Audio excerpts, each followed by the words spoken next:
We're going to take a look today at a poem by Philip Freneau called The Indian Burying Ground. We're in a fairly nice setting for this as we're out in the landscape, some trees and woods behind us, much as Freneau might have seen when he was inspired to write a poem like this. So we're going to read a little bit of it and then talk about it some as we go. The Indian Burying Ground. In spite of all the learned have said, I still my old opinion keep. The posture that we give the dead points out the soul's eternal sleep. So remember the title of the poem. He's at an Indian burying ground and looking at it and being inspired to write something. And as part of this, we get into the idea of the Indian custom for burying the dead. Many of us are accustomed to the idea of burying the dead in a reclining, lying down position. But here he points out that the Native American cultures, many of them, were accustomed to burying the dead in a sitting position. Second stanza.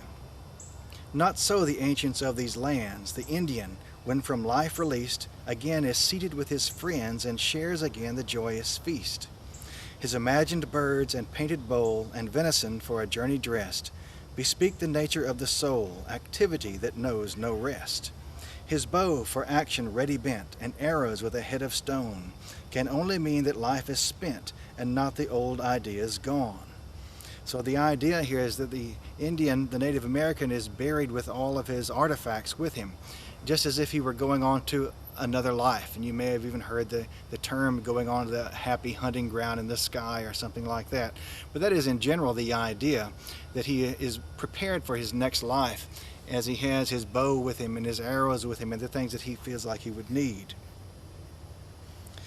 Here still a lofty rock remains, on which the curious eye may trace, now wasted half by wearing rains, the fancies of a ruder race.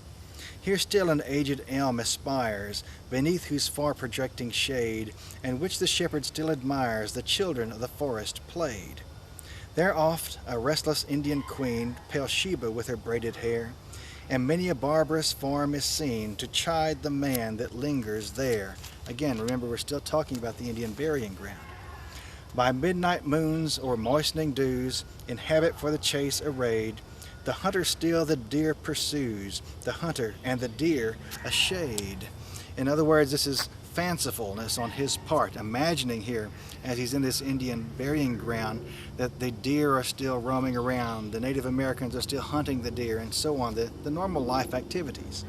The last stanza, and long shall timorous fancy see the painted chief and pointed spear, and reason's self shall bow the knee to shadows and delusions here.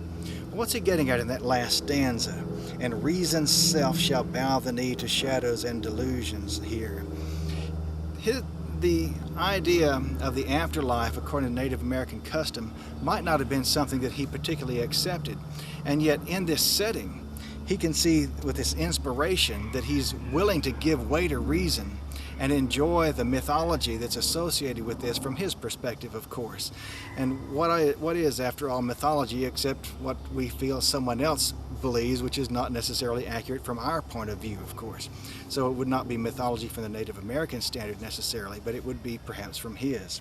And so that seems to be the idea here in the last of this, that shadows and delusions, the idea of the Native Americans' customs of burial and their conception of the afterlife, and yet he gives way to that here and gives precedence to it, even though that might not be his own custom.